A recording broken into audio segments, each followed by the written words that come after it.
Welcome back. This week we're doing part two of Joseph. Hope you enjoy.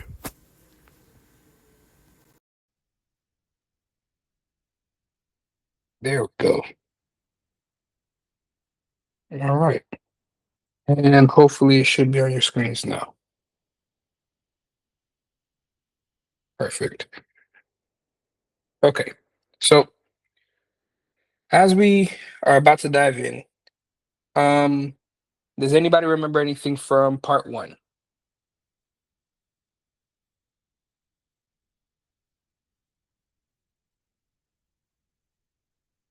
You guys are quiet today. Okay. Well, all right. So we left off with Joseph being in jail. After he ran away from Potiphar's wife, accused of doing something he had no business doing, and the fallout with that. So now we're picking up from there. Um, Genesis 39. Um, and we're seeing what ends up happening in the background where as he is sitting in jail because of his blessing that he has picked up from his father, he starts to multiply in there as well. Everything he touches is good. The warden sees everything that he's doing and trusts him so much to the point where he makes him in charge of all the inmates. So we're coming off of that, and this is where we start with part two. Um, so like I said, he's practically in charge. He's trying to live as good as he can in there. As a prisoner in Pharaoh's prison, remember this is not regular prison. This is Pharaoh's prison, meaning once you go in, the only person who can take you out is Pharaoh himself. Most people who go there end up dying. So when he's inside, there are two people that he ends up meeting. Pharaoh's cupbearer and the baker. Both men find a way to anger Pharaoh, so this is the reason why they're in prison. And both men have dreams that upset them, and they can't understand it. But Joseph is the person who's going to interpret the dreams for them. And we are in Genesis chapter 40 at this point. All right. Um, so just to kind of go into it, does anybody know what the cupbearer and the baker's positions would actually be in ancient Egypt, if you remember from history class? See, now you're making me feel bad because I don't remember from history class, and I was gonna ask you what that meant. That's really messed up. No, I don't remember. Okay, not a problem. Not a problem. So the cupbearer's job in ancient Egypt would be he is the head of royal security. He literally held Pharaoh's life in his hands because he would be the one tasting the poison, not tasting the poison, tasting his wine, his drinks to make sure that there's no poison in it. He was also Pharaoh's right hand man. So any secrets or any ideas that came straight to his head, he also had to write them down, keep note of it, because again, he was always right next to Pharaoh. Because if something was to happen, he was supposed to be like his shield. So it wasn't just only holding up his cup. He played more of an important role. So he was head of royal security. He was really up there. Now, the baker. This is not just a regular baker. He doesn't just make food and that's it. He was in charge of the royal food supply. So not only did he have to inspect all the food, he had to make all the orders. He had to make sure everything that Pharaoh and his family wanted, all the priests, all of that had to be taken care of, and he had to delegate how everything was supposed to be stored, cooked, prepared, whether it be a feast, whether it be a late night snack. Everything had to be prepared through him. Any mistakes, he would be in charge of.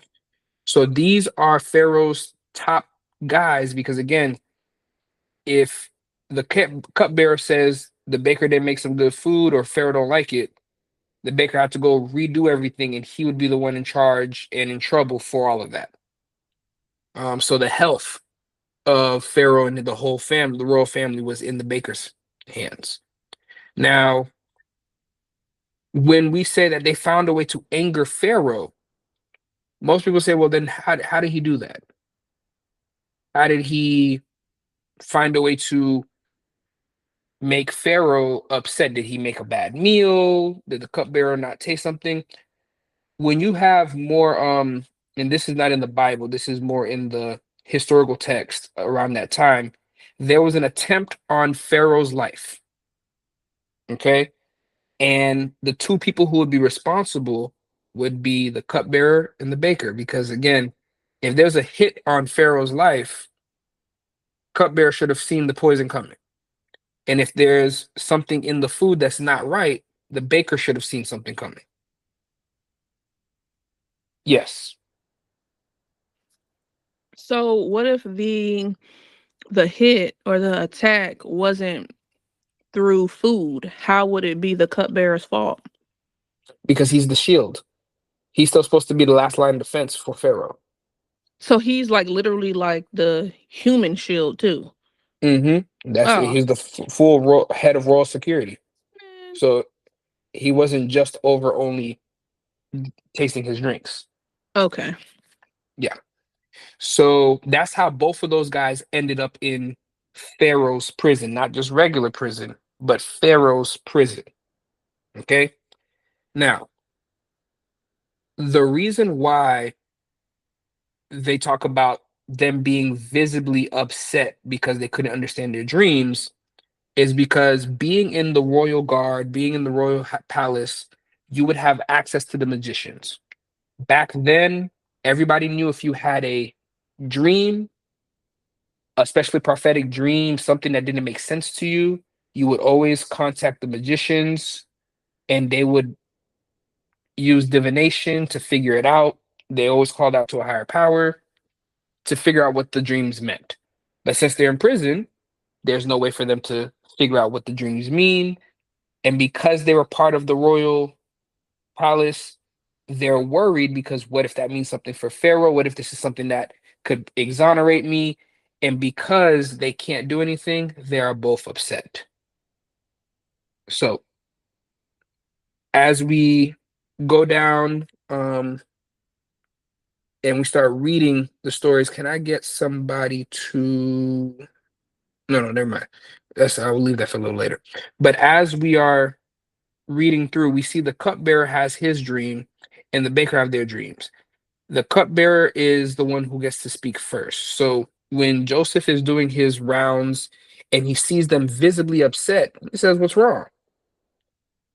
And both of them say, "Hey, listen, we've had these crazy dreams and we don't have anybody that can tell us what they mean. So we're kind of freaking out right now."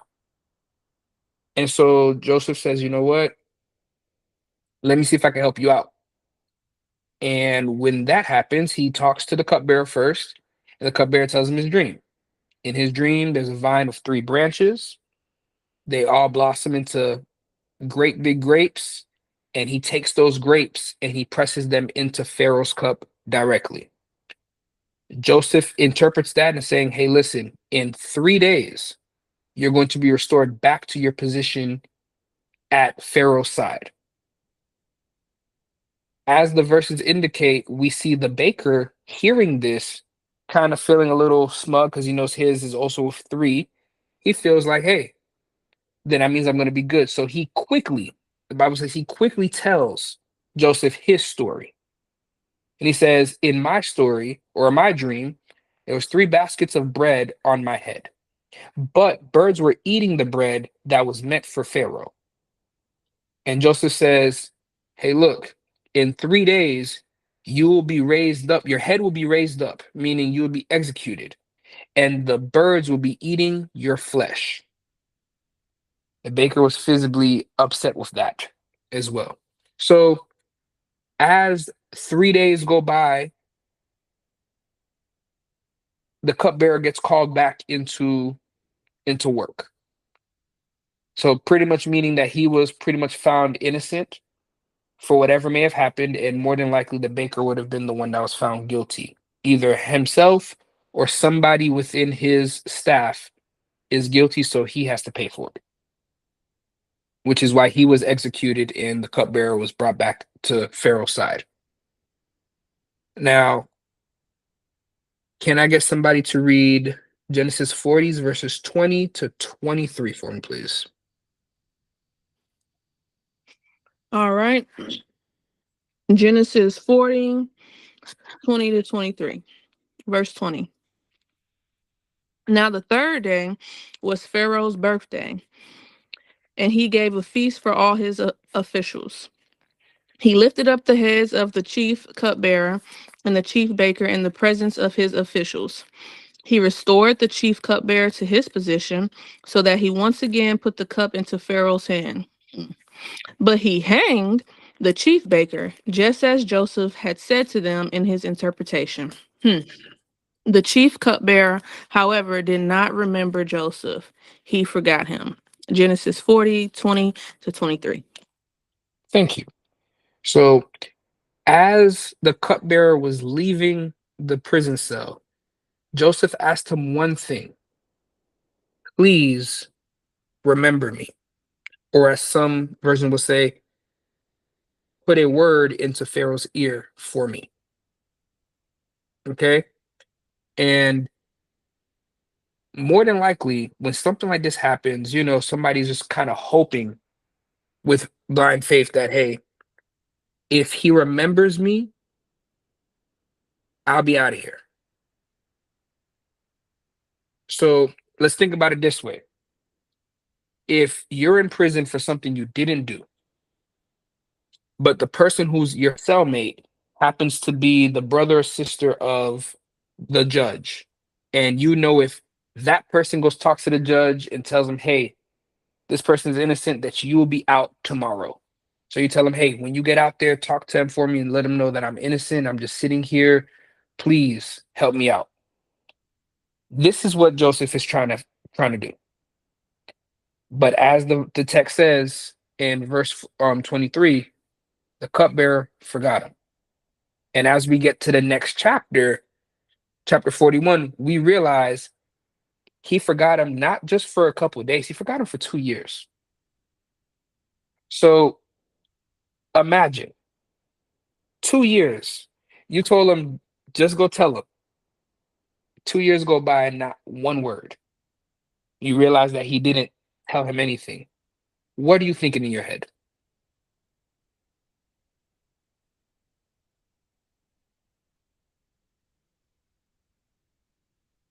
Chris, Stefan, Human, what's up? I'll say the human response would be, resentment or jealousy. Hmm. So brings me to my next slide. What if the cupbearer actually remembered Joseph?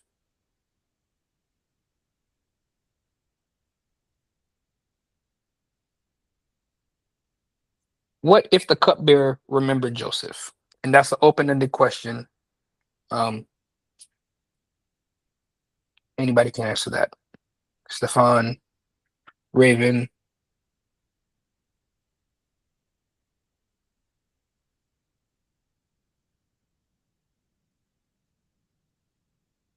Lay, you can type it in if you want to. Um, I know Erica, you're at work, kind of listening through. If you can, you could type it in if you want to as well.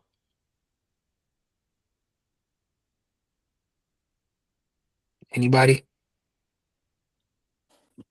So you're asking, what if the cupbearer like remembered who Jesus was, and I mean like who Mm, Joseph was, and spoke to Pharaoh and said, yes. hey, I mean, then Joseph wouldn't have been able to like fulfill his uh his calling, because there's a reason why he was in there for 2 years.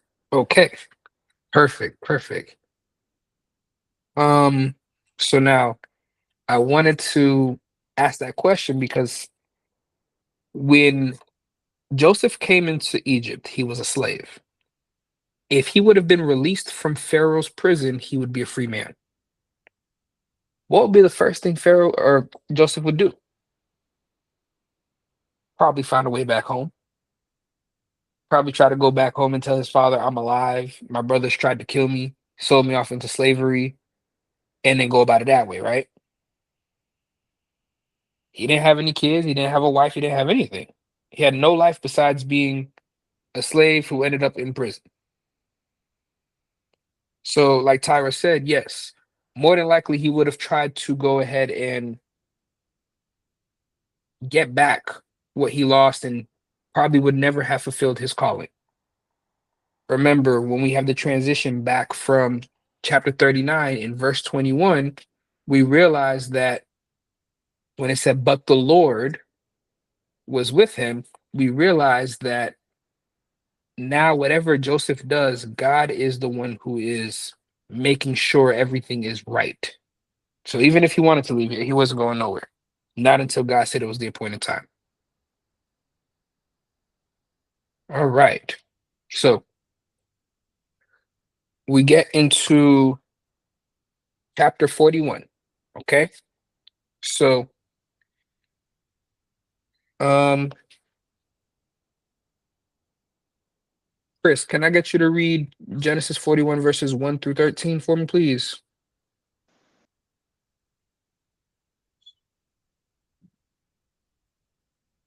You said 1 through 13? Yes. All right. When 2 full years had passed, Pharaoh had a dream. He was standing by the Nile when out of the river there came up 7 crows, sleek and fat, and they grazed amongst the reeds. Among them, among them, 7 other crows, ugly and gaunt, came up out of the Nile and stood beside those on the riverbank. And the cows that were ugly and gaunt ate up the 7 sleek, fat cows. Then Pharaoh woke up. He fell asleep again and had a second dream. 7 heads of grain, healthy and good, were growing on a single stalk.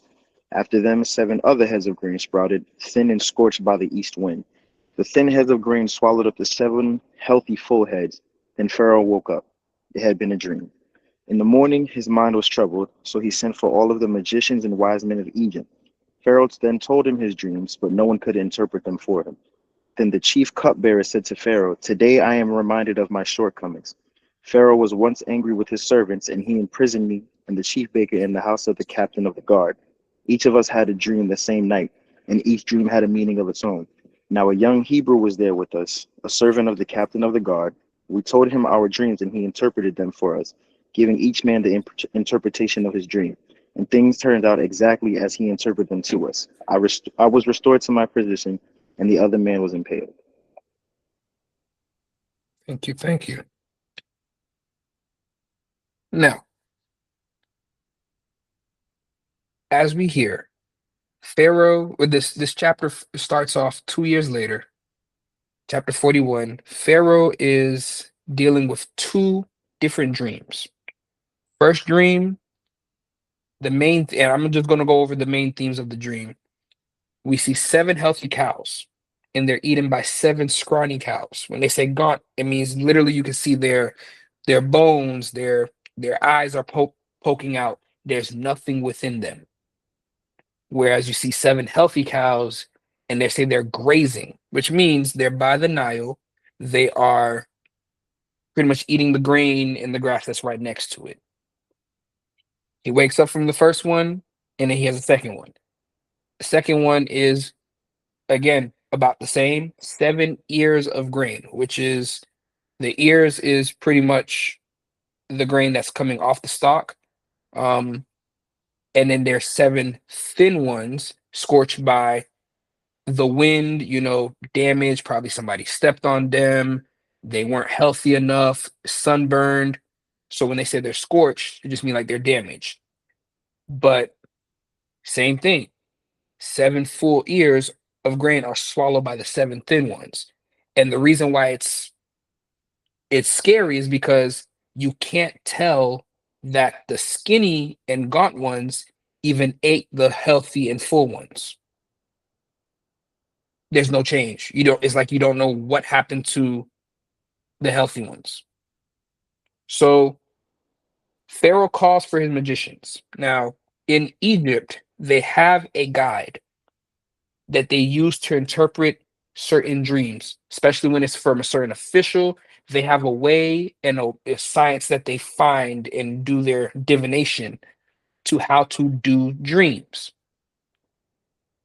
And when they realize that nobody, from the highest priest to the lowest priest, nobody could figure out a way to even make any sense of either one of the dreams, Pharaoh started to get scared. And this is when the cupbearer remembered, oh, I messed up big time. There was a man who was doing dream interpretations in the prison, and I was supposed to say something about him. He's like, he could probably help because he's the one who helped me. And so this is where now Joseph comes back into the fold of things. Now, when they go back to go pick up Joseph from the prison, we get the story of, or not a story, we get the guards running towards him. And when they get him, before you come in front of Pharaoh's presence, you have to be purified. So this is why they go into the text and they say that they had to clean him. They shaved him. They got him dressed and prepared to have a meeting with Pharaoh. Okay. So when he goes to talk to Pharaoh, we have this big scene where he's standing there and Pharaoh asks him, um, and this is in verse, I believe 37. Give me 1 second, and I'll go ahead and read that.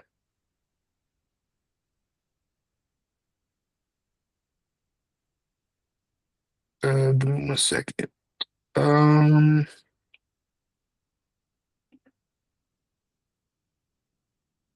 When Pharaoh, okay, so verse 15, my bad. And Pharaoh said to Joseph, I had a dream, and there's no one who can interpret it. I've heard it said of you that when you hear a dream, you can interpret it. Joseph answered Pharaoh, it is not in me. God will give Pharaoh a favorable answer. Now, right here is where Pharaoh has the conversation with Joseph, and they have this conversation, and Joseph says, okay, I need you to understand both of the dreams are the same. The reason why you had it twice is because God was telling you this is a confirmation. So if you're writing your notes, I want you to always notice whenever God is confirming something with you, he will always double it. He will say it multiple times. Okay. And this is where we actually get it in the Bible where, and it's reiterated in the New Testament, whenever somebody is or whenever God is confirming something with you, he will not just say it once, he will say it multiple times, whether it be prophetically, whether in a dream, whether a sign. He's always going to confirm what his word is because God does not deal in confusion. Okay. Now, with the severity of the dreams back to back, the way it happened, Joseph is telling him, this is going to happen very quickly. The 7 healthy cows and the 7 full ears of grain are 7 years of abundance, followed by 7 years of severe famine, which is the reason why the cows eat the healthy ones and why the grains that are scorched eat the full ears of grain. 7 years of abundance, followed by 7 years of famine. So now we got a question. How do we prepare for this? So I would like for Stefan to read me Genesis 41, verse 32. My bad, verse 33.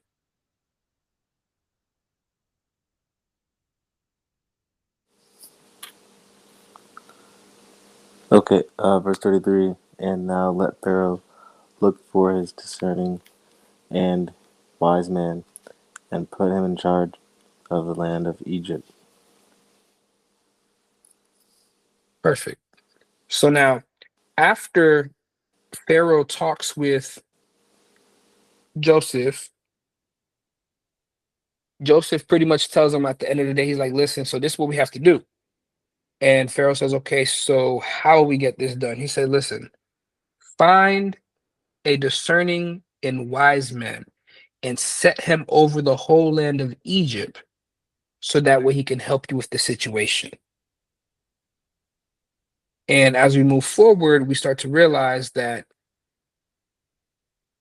Pharaoh says, hey, there's nobody better than you. And this is in verse 37. And it goes, this proposal pleased Pharaoh and all of his servants. What was the proposal? He told them, let's go ahead and save up all the grains in some silos. And also, this is where we have the beginning. Now, mind you, silos were already being used, but it wasn't in a sense of a global type of thing where everybody was using them. Certain people who did agriculture, they knew that they existed. There was different ways of doing storing up grain and storing up their stuff in storehouses. But Joseph gets the credit for actually making a centralized idea of how to use them in a sense where you can save for a whole community, let alone a whole country. So a lot of the things that we even do with modern day farming still is reminiscent of Joseph's blueprint. Um, but he tells them, not only are we going to save up for the 7 years, we're going to save up the grain, we're going to tax everybody about a 20% tax increase, and we're going to take a fifth of all the grain and supplies from every citizen in the kingdom. That way, when the 7 years of famine comes, we can sell it back to them. And that way, everybody will have food. And if we have extra from other countries, we can make more money and flip it from that point. So he had a whole economic deal already set, ready to go, just right there. So verse 37, this proposal pleased Pharaoh and all of his servants. And Pharaoh, verse 38, and Pharaoh said to his servants, can we find a man like this, in whom the Spirit of God, verse 39, then Pharaoh said to Joseph, since God has shown you all this, there is none so discerning and wise as you are. Verse 40, you shall be over my house, and all my people shall order themselves as you command. Only as regards the throne will I be greater than you. And Pharaoh said to Joseph, see, I have set you over all the lands of Egypt. Then Pharaoh took his signet ring from his hand and put on Joseph's hand, and clothed him in garments of fine linen, and put a gold chain around his neck. And he made him ride in his second chariot, and they called out before him, bow the knee. Thus he set him over all the land of Egypt. Moreover, Pharaoh said to Joseph, I am Pharaoh, and without your consent, no one shall lift up hand or foot in all the land of Egypt. Verse 45. And Pharaoh called Joseph's name Zaphenet Paneah, and he gave him in marriage Asenath, the daughter of Potiphar's priest of On. So Joseph went out over the land of Egypt. All right. Joseph was 30 years old when all this happened. Now, think about it. 30 years old, you just spent almost 10 years dealing with slavery. Well, more than 10 years, but dealing with slavery, dealing with gruesome work, being in prison for a couple of years, and now you are second in command. The only person greater than you is Pharaoh himself. That's a pretty big promotion. Not only that, his name is pretty much Visor. Okay. So not advisor, but just visor, because he is second in command. He would still wear the same robes and garments that Pharaoh would wear as well. Now, one of the things that is kind of hard to understand and why there's such a big shift when we get to Exodus is we know that from Abraham's time, Isaac's time, that they had to actually trade and then ask for peace from the Pharaoh to be able to live or even just be in Egypt for the time being. But with Joseph, as a Hebrew, most of the people did not like Hebrews. The Egyptians did not eat in the same room as Hebrews. It was detestable to them. Reason being, most Hebrews, their main line of work was shepherding. People in Egypt, they got most of their commerce and most of their wealth from the Nile. Everything was based off of the Nile.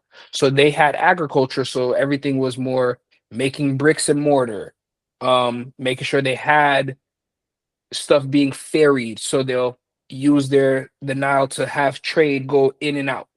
Theirs was more of a bustling city, kind of, I don't want to say city boy, city girls, but they were the city folk. Whereas the Hebrew people were more of the slower farmers, shepherds, country folk that they didn't like. They didn't want to see them, they didn't want to eat with them. Pretty much segregation in a sense. So for Joseph to be of that status, a lot of people say, well, why would an Egyptian give that person so much power? Now, during this one, we probably don't go in history class unless you do history in college. During this time frame, there is a group called the Hyksos or Hysoks, and that group of people there, they are Semitic. And if we remember from the first couple Bible studies, Semitic are descendants from Shem. Um, and so that means that they would be related to the Hebrews. They are not Hebrew themselves, but they are descendant from the same line after Noah's sons. Now, this group came from what they call the Levant, which was where Gaza Strip is today. They came from the north and took over Egypt. So when they took over from the north, Egypt's culture changed. As we know, with different countries during this time, once a new family or a new raiding party came in and took over, the dynasty would change or the kingdom would change. So at this moment, the kingdom of Egypt was more Semitic than anything. It was still Egyptian, but it was also Semitic at the same time. So this is the reason why Pharaoh was able to give Joseph such a power and such a position, because in a sense they're distant relatives. Not only that, this is the reason why when we get to Exodus, Amhos the first, in the first chapter of Exodus, it says that he did not know Joseph. He had such a xenophobia for the Hebrew Israelites. He did not like them. And he put a powerful company together to take over Egypt, to reunite Egypt as only Egyptians. And that was the reason why they put the Hebrew Israelites under so much slavery and so much distrust, because again, they don't like farmers. They don't want to be seen with them. So he was like, we don't do Israelites. We don't do Hebrew people. And that's what ended up happening after this family is gone. So just a little backing so that way you can understand why Joseph was able to have or command so much. Now, the strategy, like I told you, he asked to tax them for the 7 years, save everything, and with the network of silos that he had, he was able to not only protect Egypt, but also protect everybody outside, because they didn't realize that the dream didn't just affect only Egypt, but the whole older world. Now, Egypt being one of the strongest countries at that time, even Ethiopia was still not as big as Egypt at this time. They all were coming to Egypt to get their grain, to get their food, to get everything they needed. So no matter who you were, this is where you were going to get food, because the famine was so bad at this time. If it wasn't for Joseph, the world as we know it would have struggled. people would have had died.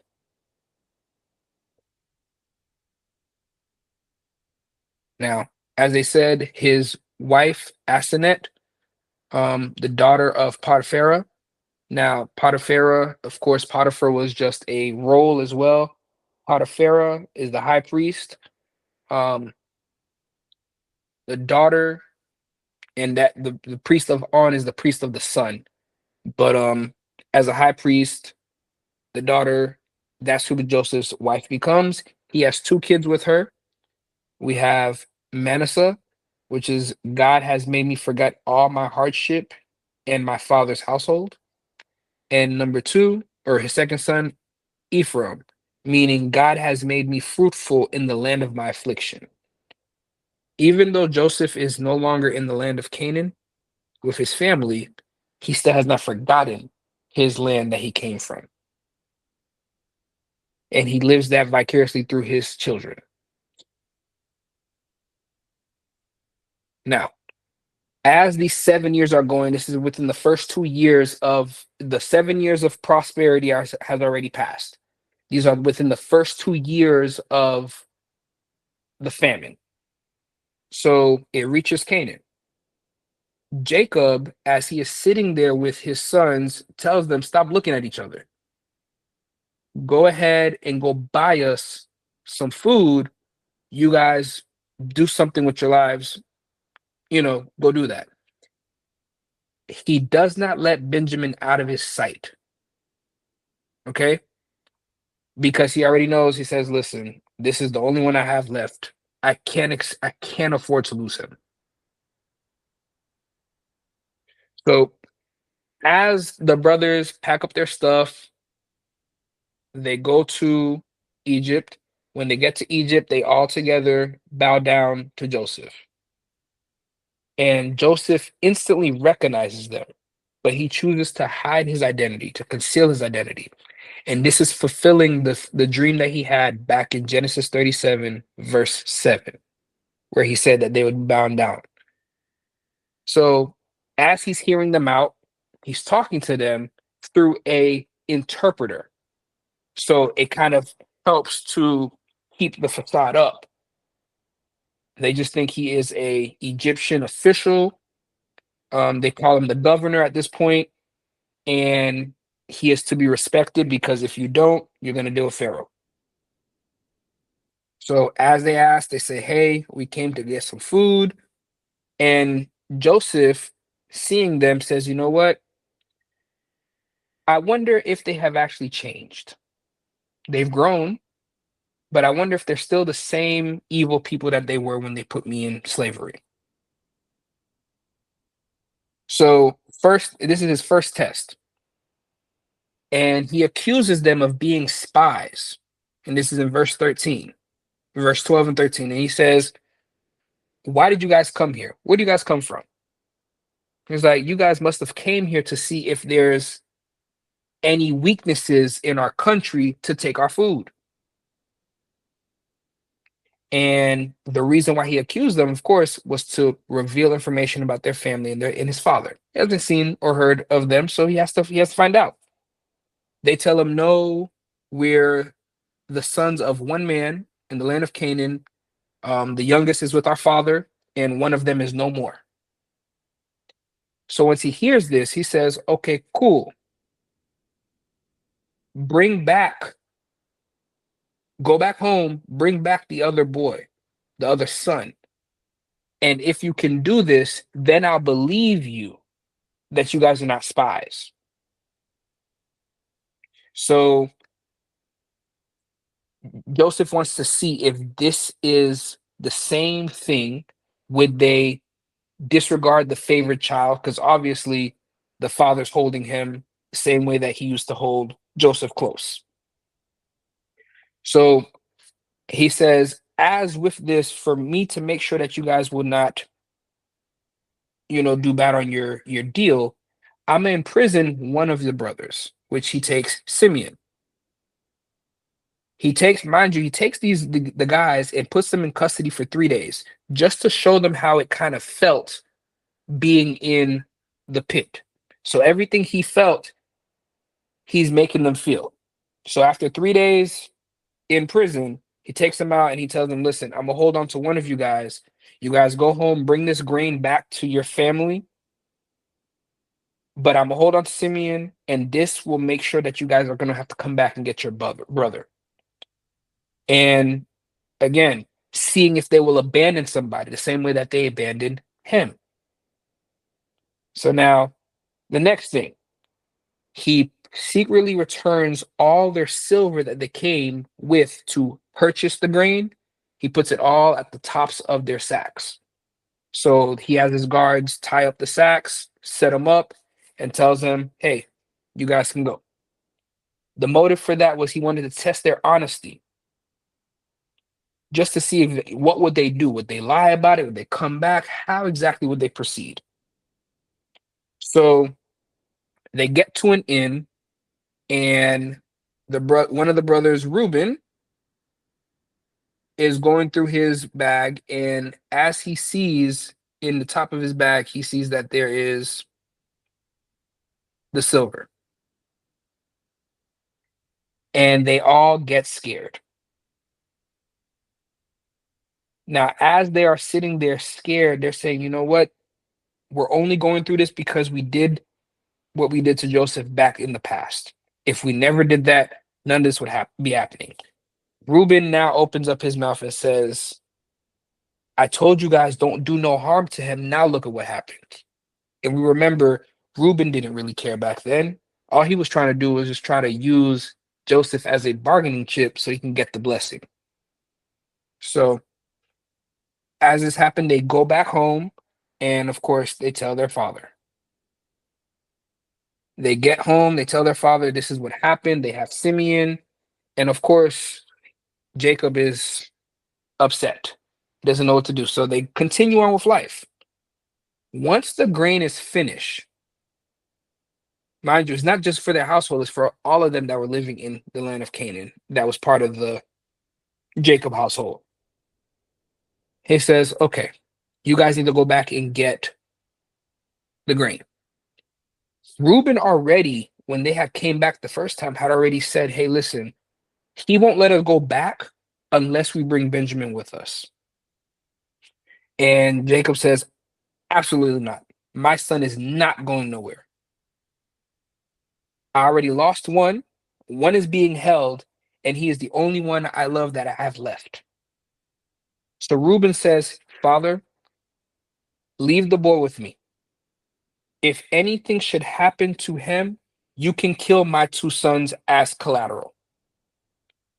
Reuben doesn't realize death for death doesn't solve anything. Reuben is a person who consistently misses the plot. He never realizes he can't read the room. He thought his offer was going to work, and his dad would say, okay, fine. No. Jacob rejects him. So when Jacob's saying, hey, it's time for you guys to go get some more grain for us, Judah says, listen, Father, I want to go ahead and give an offer to you. I'm pledging my own life as absolute security for Benjamin's safe return. If anything is to happen to him, I bear the blame. Whether you kill me, whether you do away with me, whether it's exile, whether you kill my whole family, I bear the burden, his blood on my life, if anything happens to Benjamin. That is my pledge. Because he pledges his life, self-sacrifice, Jacob says, fine, fine. I'll let you take him with you. And at this point, Jacob says, you know what? If I'm bereaved, then I'm bereaved. Pretty much he just accepts it. God, if this happens and I do lose Benjamin, then this was your will. So be it. Okay. Now he sets them up and he says, listen, take the money that you guys got back, take it with you, but I'm also going to give you guys double the silver. So that way you don't offend the Egyptian guards. You're going with Benjamin, and I'm going to give you local gifts. Now, why they're local gifts? Because that's stuff that they made over there. They got honey, spices, myrrh, pistachios, almonds, things that they grown out in the land of Canaan that wouldn't be grown in Egypt. balm. So that's also balm, body butters, pretty much, lip balms, all of that. So they're sending all that back in the convoy to go to Egypt with.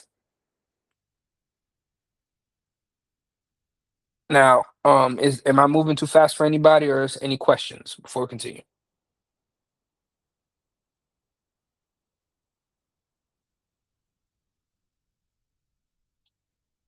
Okay, moving on. Now, when the brothers are still on their way, they get to Egypt. Once they get to Egypt, Joseph has them come into his house and he tells the guards, "We're going to have lunch." Immediately, the brothers are terrified. They're terrified. They even stop the guard at the door and say, "Hey, listen, look, we didn't try to take the silver when we were leaving. But by the time we were getting close to home, we realized in our bags all the silver that we had brought to purchase the grain was still in there. We brought it back plus double and with gifts. So we don't want no anger. We don't want nobody to have any problems. We just want to come here in peace and so we can go home." The guard says, "You guys relax. You guys relax. There's nothing wrong."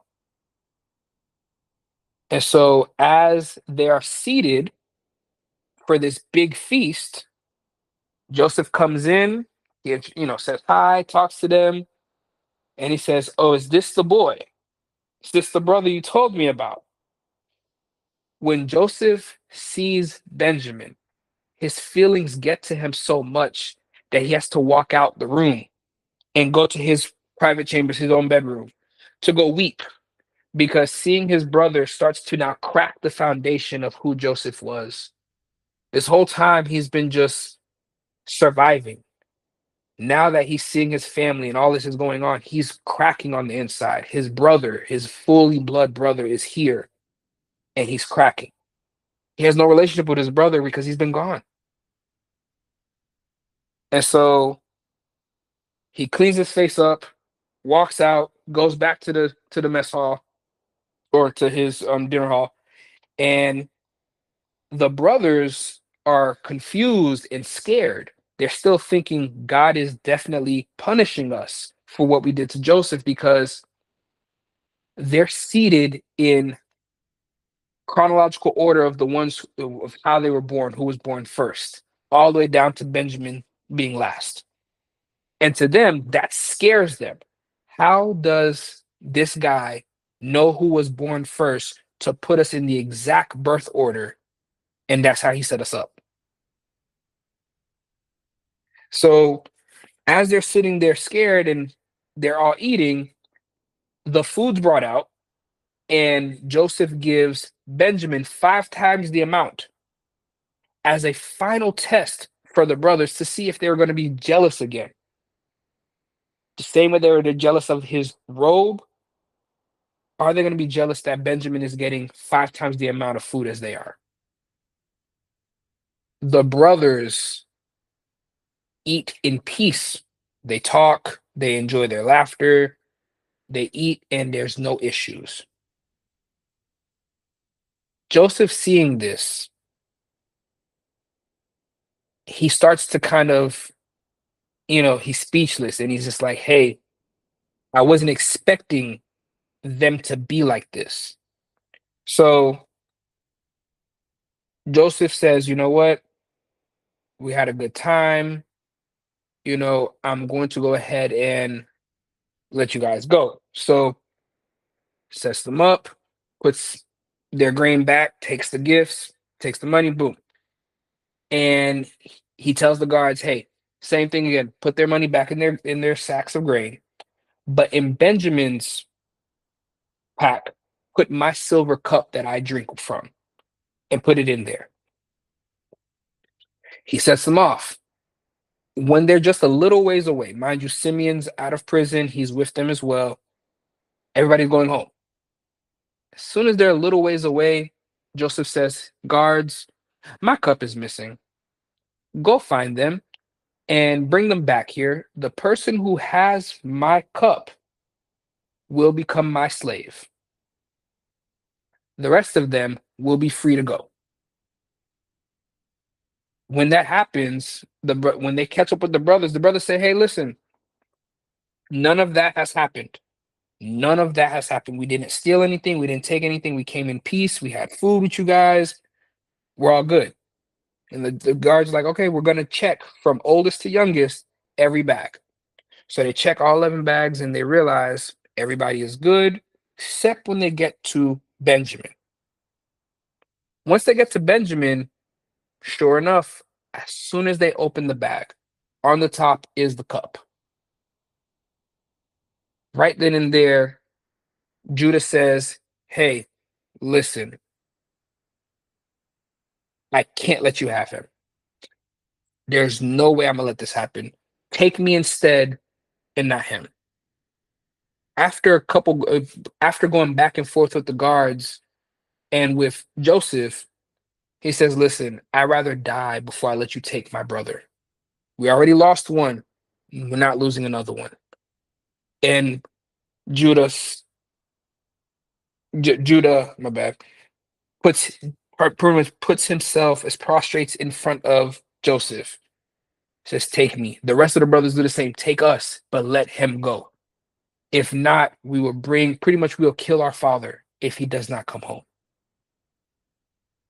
Joseph, seeing this and seeing the selflessness of Judah, the same one who was the one who came up with the idea to even sell him off, to see just how selfless he has become and is actually protecting Benjamin.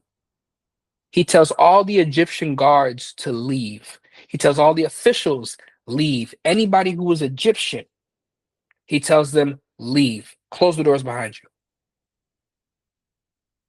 And as he's there, he takes off his stuff and he says in Hebrew, I am Joseph. I am your brother.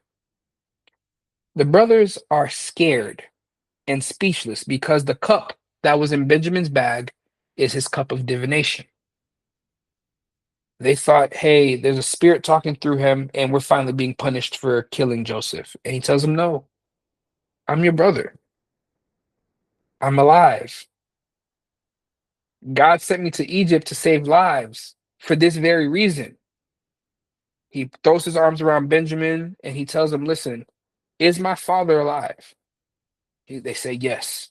He said, bring Jacob to Egypt. Bring everybody to Egypt. The family needs to come here. And this is usually where we get to in the Sunday school story, we get to this part. So this is where we have what we call the relocation to Goshen. Okay. Now, one of the issues that we have in Bible study or in Sunday school is they like to say Goshen is inside of Egypt, but it is not. Up until now, Goshen is its own country that is very close to Egypt. It isn't until years later, almost 300 years later, that Goshen actually becomes part of the Egyptian empire. This is how, in the future, they become slaves to Egypt. At this point, this is just land that's free. So Joseph tells them, hey, listen, when you guys come back, tell Pharaoh you guys are shepherds because shepherds are viewed as detestable by Egyptians. So Pharaoh will have no problem giving you that land because nobody lives there and he can protect you. And since I'm here, I'll be able to protect you. And that will be our land. It's fertile. There's grasslands over there so we can bring our herds. You guys will be able to shepherd in those lands and graze. And as you can guess, they multiplied through that blessing. And so on the way there, after Jacob hears the news, he stops at Beersheba. Okay. And if you guys remember Beersheba, this is where he slept in the cave when he ran away from his brother in the first place, where he had the dream of the angels going up and down the staircase. from heaven that he was going to be reaffirmed, where he had reaffirmed the blessing that he was going to be the father of a great nation. He stops here and he prays because he is scared. He doesn't know what's going to happen. He thinks Joseph might be upset that nobody came to find him. God tells Jacob, do not be afraid. Go to Egypt. I will make you a great nation there. This is the third time he is affirming that dream, that message, and that promise with Jacob. So a total of 70 people is the entire family at this point travel to Egypt with their livestock, their herds, their concubines, and servants. Okay, so total 70. Judah leads the way to Goshen. Um, and as they're on the road, mind you, this is not in Egypt, it's another country that's right by it. Joseph comes out to meet them, and Judah goes ahead of them to get everything set up. Jacob and Joseph now deep emotional reunion. Joseph throws himself into his father's arms and they cry. Jacob finally declares, now I can die, since I have seen for myself that you are still alive. Now, again, with Joseph having the knowledge from his dad teaching him in the first place when he was a tent dweller, um, he was able to learn. He was able to know how to do strategic maneuvers. So, this is exactly why he had them separated in a land that would be big enough for them to grow and then for one day to leave. Okay. So they can multiply and prosper in isolation. Now, there is a 17-year period in between these chapters. Okay. Now, once we get to this chapter, we're at pretty much in Genesis 48. And moving forward, we're almost at the end. What ends up happening is Jacob is nearing the end of his life after 17 years in Egypt. Okay. And so at this point, he has taken Joseph's sons and adopted them to make them equal with his own sons, meaning if my sons get blessings, they get blessings. And that is why Manasseh and Ephraim also have a land portion in the land of Canaan when they get there later on. Okay. So as he is about to die and he sees his eyesight is going, he calls for Joseph and he tells him, hey, listen, it's time for me to give your sons blessings as well. Okay. He had already gave all the other brothers blessings prior. So he says, listen, now I got to give you guys your blessings. So that way I can die in peace. When he is talking to them,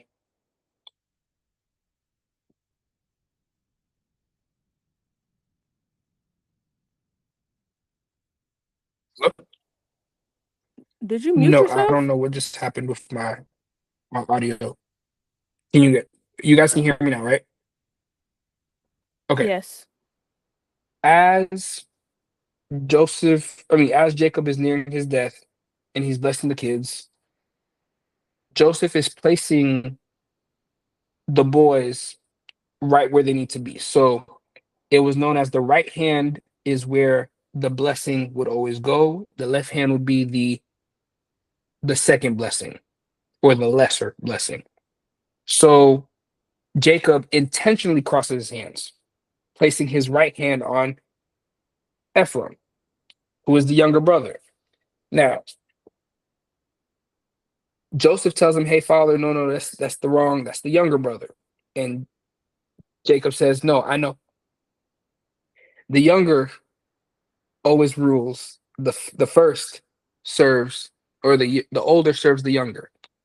And if we go back, we realize same thing with Jacob, same thing with Isaac, same thing with Cain and Abel. It's a reoccurring theme. And that's why I told you guys in the first couple Bible studies, this is a theme that will reoccur throughout the history of the Israelites. The younger will get the blessing because God does not follow man's provision, he follows his own provision.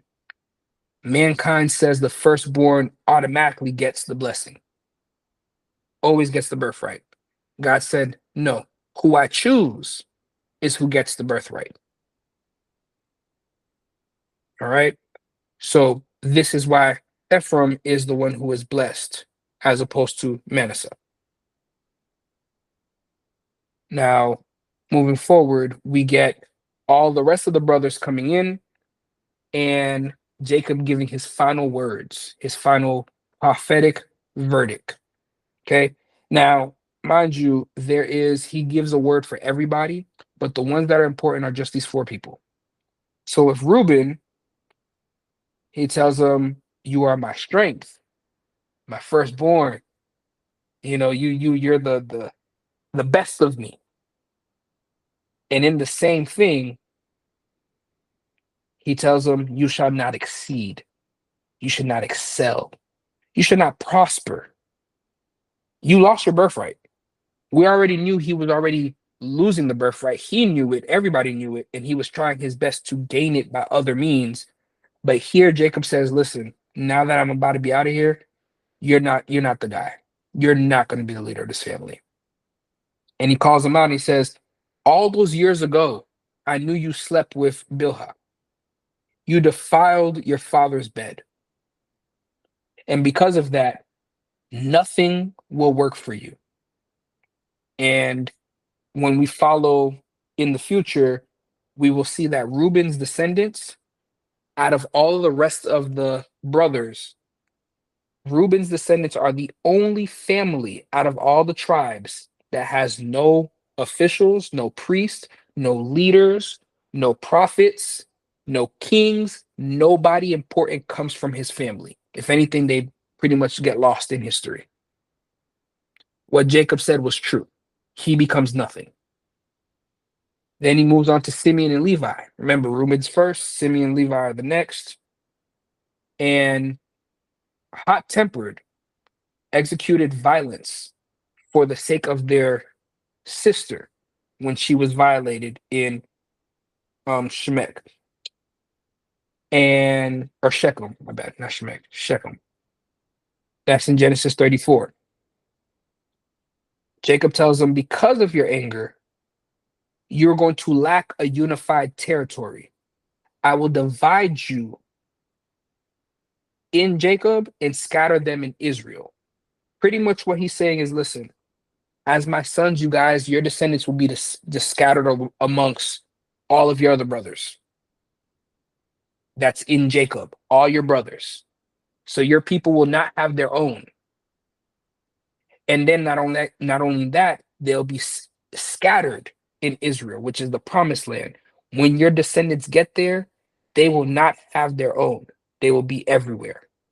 Now we realize Simeon is the group that ends up helping out the Levites. Moses is a Levite. The priesthood comes from the Levites. So this was actually divine protection for them. But again, this is the reason why they don't have their own territory when we're going further. Now, notice that's two people who lost their territories. This is the reason why Manasseh and Ephraim get the two plots of land that Simeon and Levi would have originally had. Joseph doesn't get one because his blessing was saving the world.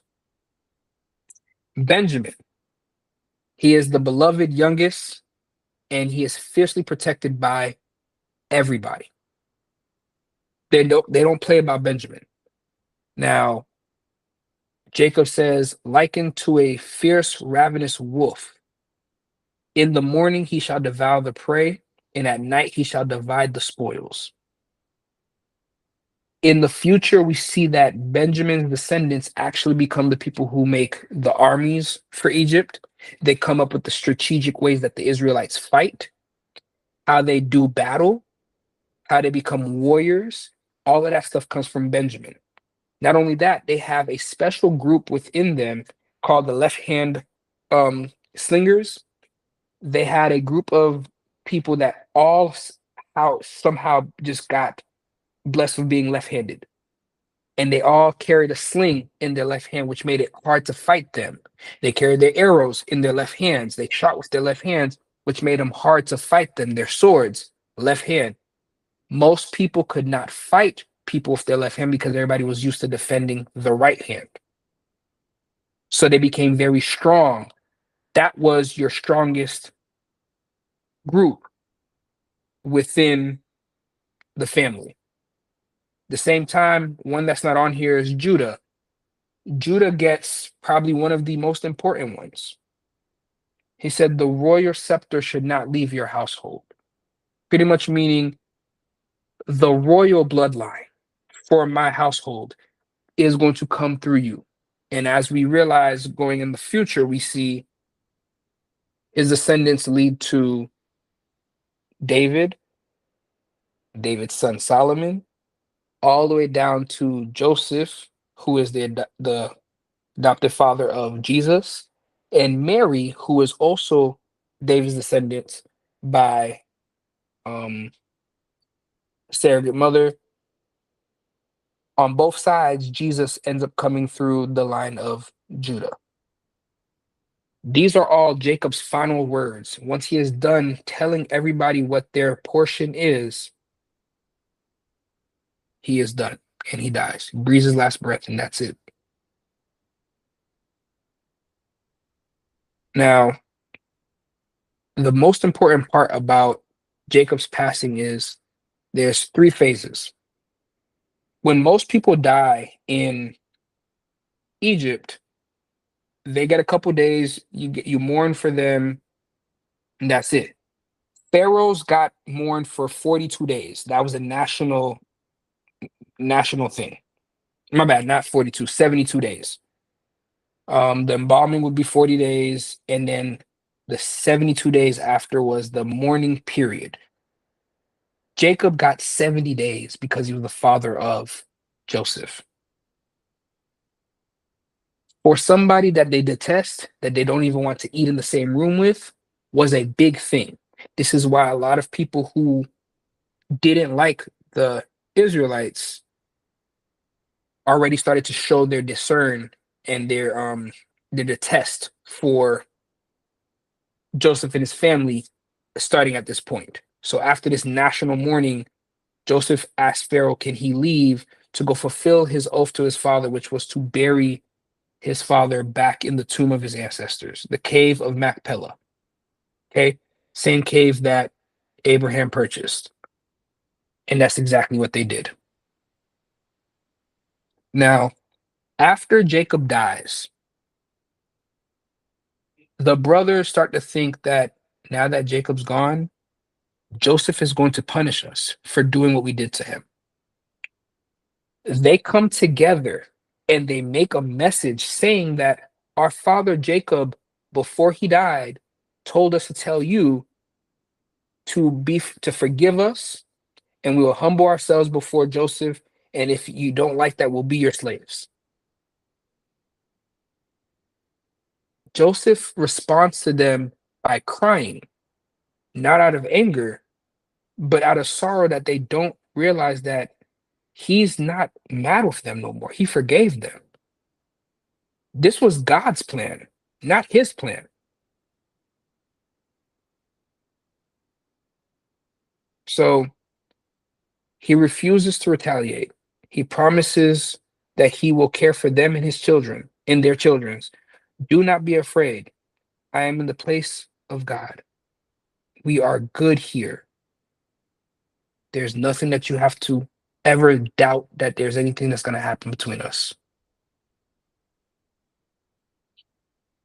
And which gives us to our last chapter in Genesis, Genesis 50, verse 20. You intended to harm me, but God intended it for my good, good to accomplish what is now being done, the saving of many lives. That was the master plan. From everything from the pit to prison to the false accusations to the famine, nothing was random, nothing was out of order. God strategically planned everything. That's why I said the Lord was with him. This was all to preserve the nation of Israel and to continue to preserve his promise that he gave to Jacob and his descendants. Joseph lives for another 54 years, dying at the age of 110. Before he dies, he tells them, hey, listen, I am not Egyptian. We come from Canaan. So when I die and we're leaving in the future, take my bones and bring them with you guys to the promised land. Um, and that was the oath that he made them take. When God leads you out of Egypt, take my bones with you. That is the last breath that he takes. And there Joseph dies. And now the stage is set for Exodus to start. And now, with that, we are done. So, clap it up for you guys. We are done with Genesis. Now, before we close out, any questions, comments, concerns, anything that you guys want to say?